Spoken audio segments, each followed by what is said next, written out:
Slideshow 6.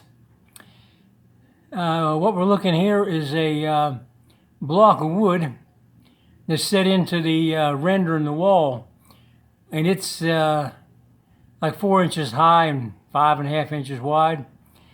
And this is reserving a place for an electrical box. So when we pop that out of there, which comes out much easier than you think.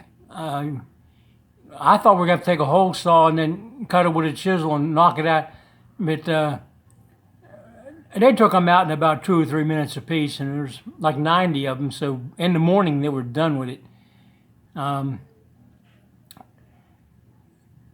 Couldn't find metal electrical boxes. Couldn't find plastic ones that weren't so terrible paper thin. So we just decided we would make a cover plate that mounted the switches and stuff that bolts to the concrete of the wall, and leave this opening to hide all the wires in. We haven't finished wiring one yet, so I don't know how that's going to work out. I don't see any reason why it won't work, but we'll find out. Oh. This shape and another one there. These were put down, we poured the floor, and we left a concrete box poured into the floor with no bottom in it, but it's like 4 walls. And then we come back and we made a cover, because the top of where this opening was, there was a form with tapered sides that was jacked up to the right height when we poured the floor to be the top of the box is the top of the floor. So we pulled that out, laid in some cement sacks, and poured a hole for a cover. These are drilled in at an angle. Actually, they were not. They were just plastic pipe pushed into the wet concrete. So that we can put a rebar in, and they slant out about 45 degrees. So you can wrap a rope around them, and then they won't slip. You can take the rope and pull these things out of here. We made a cradle to rock them out, but didn't need it. We used it, but I don't think we would have had to have it. And the next step was we have pipes in the bottom of these boxes that go out underneath of the lower tie beam. So we put some upright pipes on them, and then poured 4 inches of concrete in the bottom of each of these boxes. And they were sticking up through the floor for a long time, but the reason we put these covers on, this keeps somebody from getting hurt. It wasn't to make it look better or anything, because they're disposable. And the cement bags were laying right on the rebar down there, so it's the shape of the rebar grids on the bottom. It's not like you could use it for patio pavers.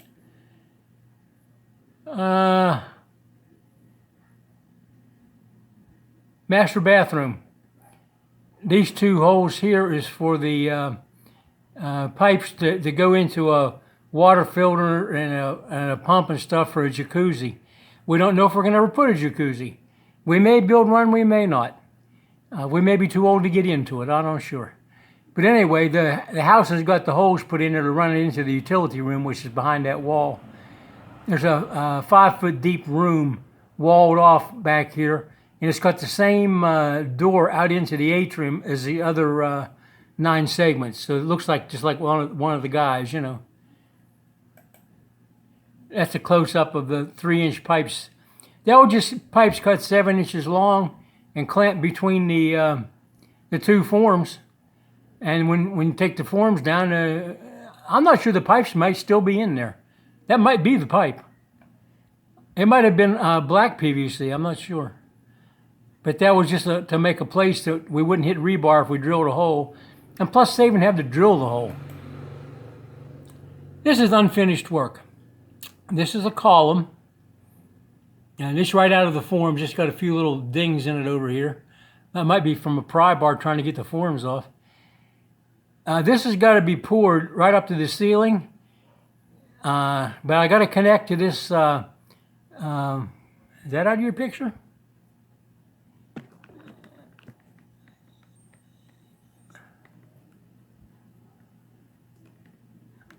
Yeah, it's out of the picture.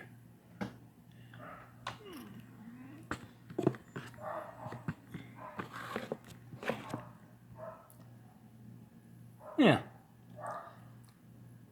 This is like a coupling. I got to put a piece of pipe in that and come down. And down here beside, this is that wall going out into the atrium room. I got to put an electric box down here to turn on the lights in the room when you go in and out. And until I get farther along in the wiring, I thought I just wouldn't bother filling that in. Probably going to take a piece of 2-inch welded wire mesh and bend a crease in it.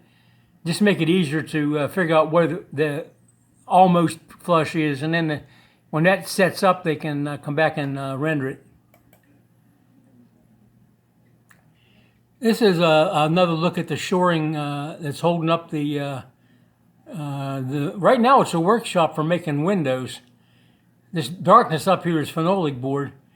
It's the floor of the workshop, but it's actually a big open hole. You can see the edge of the concrete here and here and here and here. Nope, can't see it in the camera, but you can see it in the computer picture. Don't know why. Huh. Anyway, these 1, 2, and then 2 out of the picture, and a diagonal brace, that constitutes one stand. And there's rows of stands going back.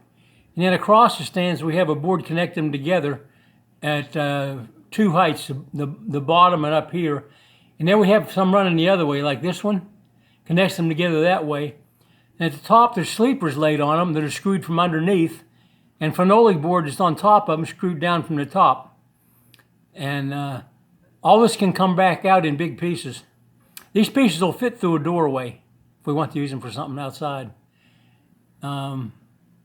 This was cocoa lumber, done in Nyack, the place across from Shakey's Pizza. And they did a real nice job. And once it's dried, it's a little smaller, of course, but it's hard, good, serviceable lumber. When you first get it, if you don't put air spaces in it, it'll go to crap overnight. Mold and mildew just fierce.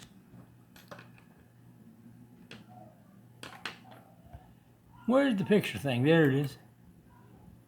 This is what a concrete form looks like. You see the holes here for the plastic pipe? I can't see the next ones. I know there's a couple more rows, though. There's 4 rows.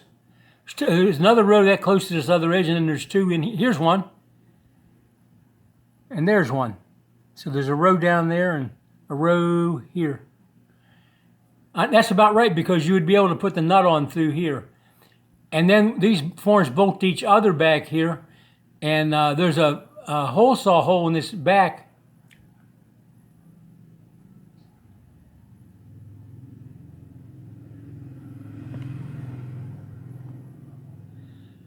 Battery power low. Anyway, this is 16 inches, a third of a sheet. So you get the back of 1 1/2 of the next one. And there's 98 screws holding this into this gnarl wood. No, this is the rotavator. It's great at pulling weeds out of the ground. We know that much. See how it snarls up in weeds? First pass you make with it, you spend more time getting weeds off it. After that, it starts cutting dirt. They make some garden plots every once in a while. That's what it's for.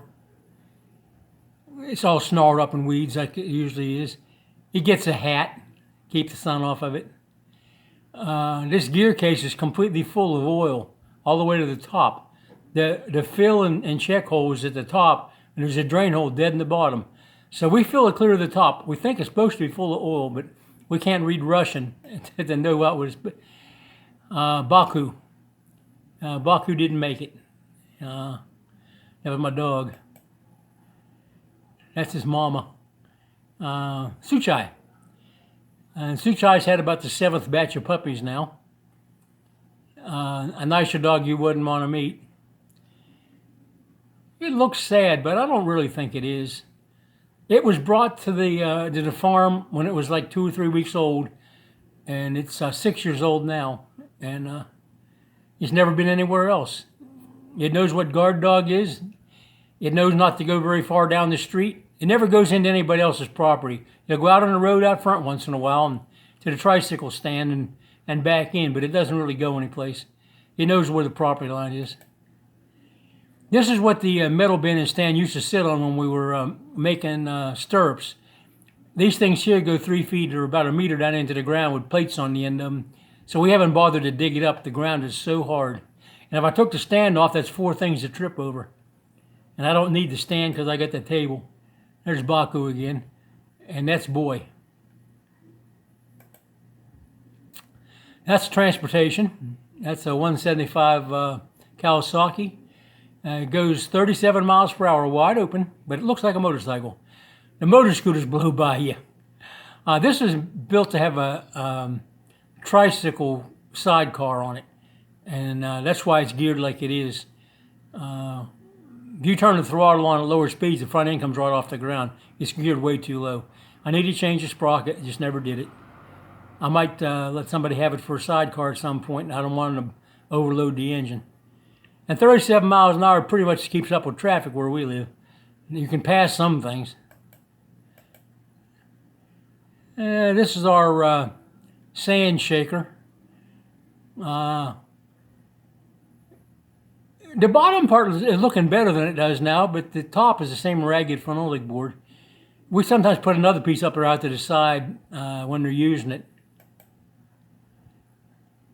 You can tell we like the motorcycle, right? I was going to get one picture of it before I quit. There you go. One I didn't jerk the camera. The motorcycles here, a lot of them have like a drum brake on the front and a drum on the back. The motor scooters have disc brakes on the front and almost no brake on the back. All the technology is in the motor scooters. The motorcycles are 20 years behind the time. But it's been stone reliable, other than the fact that it kills batteries in about 6 months. Ruins batteries, one right after the other. It's had 27 oil changes on it. And original spark plug still in it. Carburetor, it can't be adjusted with it on the bike. You have to take it off and turn the thing and put it back and test to see what it does. Took 13 times to tune the carburetor off and on. Behind this is the air cleaner. You have to take that off. And then some stuff on the other side and a bunch of hoses. There's an electric starter motor here. It's tight against the idle air mixture screw. You can't turn it at all. And the other side is the battery, and the battery is blocking off the stop that sets out the slide height for idle speed, so you can't turn it either. So, not a great way of doing it. Oops.